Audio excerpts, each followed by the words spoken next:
Well, here we go again. Violence has nothing to do with Islam. Maajid Nawaz knows better, and he's saying stop saying violence has nothing to do with Islam. This caller, Muhammad, phoned Maajid Nawaz to say Islam has nothing to do with violence. Maajid disagrees. Following last night's London terror attack, Maajid Nawaz wants people to stop disassociating terrorism and religion because they are undeniably linked. Muhammad phoned into Maajid Nawaz's LBC show to ask people to say Islam is not the problem. The caller said Islam has nothing to do with violence. How can somebody say that Islam has anything to do with violence? Here's a right to the point comment, and it's a great starting point for people that just are completely baffled by the concept of Islam having nothing to do with violence. And Majid replies, well, it has something to do with it, doesn't it, Muhammad?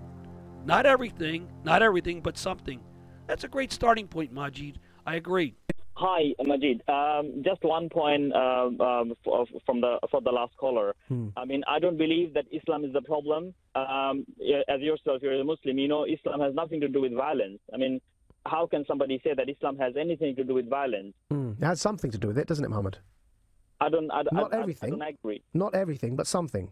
I mean, if you are talking about war, it's far beyond my reach. But I don't know anything related to violence in Islam. So when you say violence, Islam has nothing to do with violence. When the Prophet Muhammad said, "Umirtu an uqatila an-nas hatta yashhadu an la ilaha illallah," which means in English, I've been ordered to fight the people until they declare there is no God but God and Muhammad is his messenger. That's clearly got something to do with violence, hasn't it? Yeah, I mean, you might know more than me because you are on Hizb ut-Tahrir and you obviously... Yeah, I just quoted you a saying of the Prophet in Arabic. But I don't know what context he was saying. Maybe it's in the war right, or something. Okay.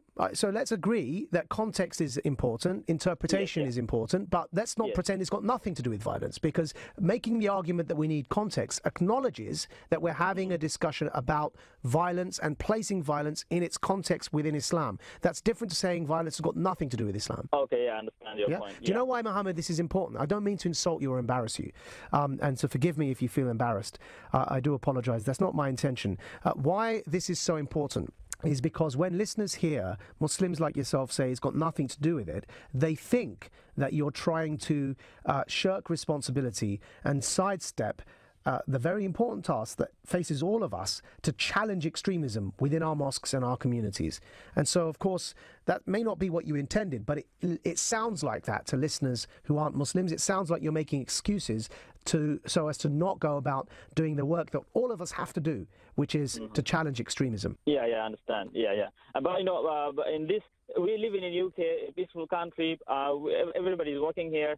In this context, I don't see Islam has anything to do with violence, at least in this country. Oh, well, it's in this country that this attack happened, and it's in this country that the Manchester attack happened before that, and the Westminster attack before that, and that's 3 attacks in 3 months, all using Islam to justify violence. So I think it's incorrect to say it's nothing to do with Islam. It's as unhelpful as to say it is everything to do with Islam, because it is Islam.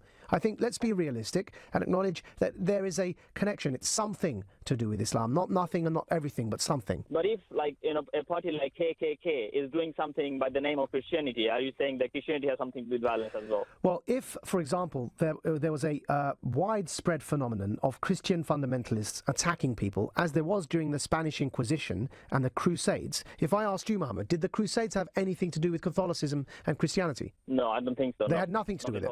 Right, so they were carrying the crosses, yeah? And the Pope, Pope Urban II, declared the Crusades when he launched them in his opening speech. And then, you know, 10, 11, 12, whatever Crusades were launched after that. Ratified and sanctioned by the Pope himself. And you're arguing it's got nothing to do with Christianity? Yes, exactly. Doesn't that sound funny to you?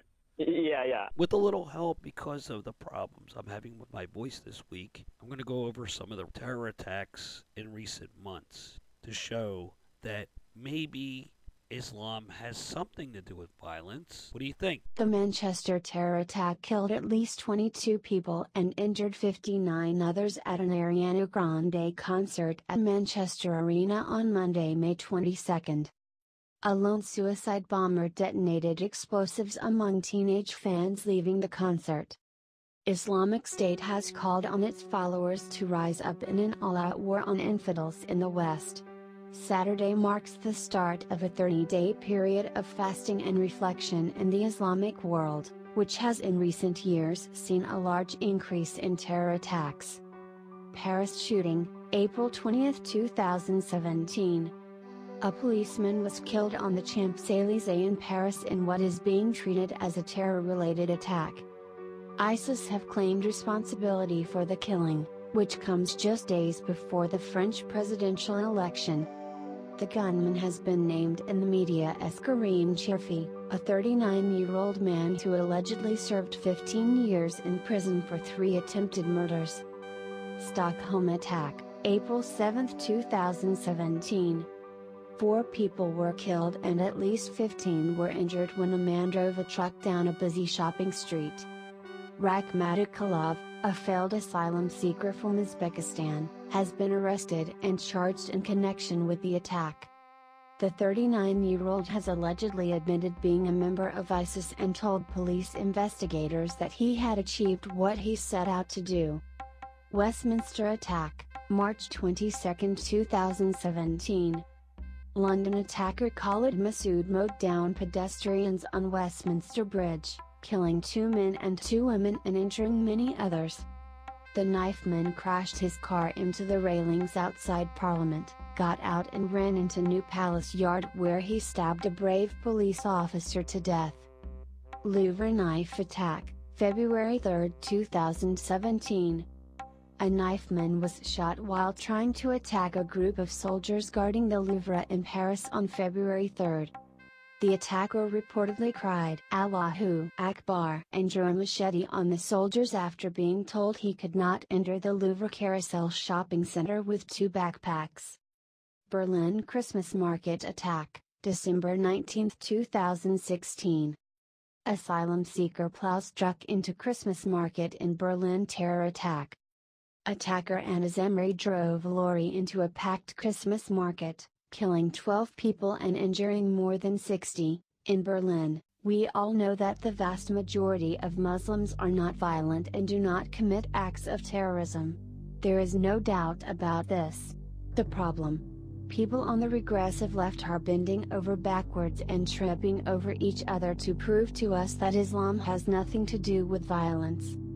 We know all too well that religious fanatics often have much to do with violence, and the Islamic State, known as ISIS, not only has everything to do with Islam, they justify all of their actions from the teachings of Muhammad and the Quran. The problem: if you even so much as attempt a discussion on the subject of radical Islamic extremism, you are branded, an invented term, Islamophobic.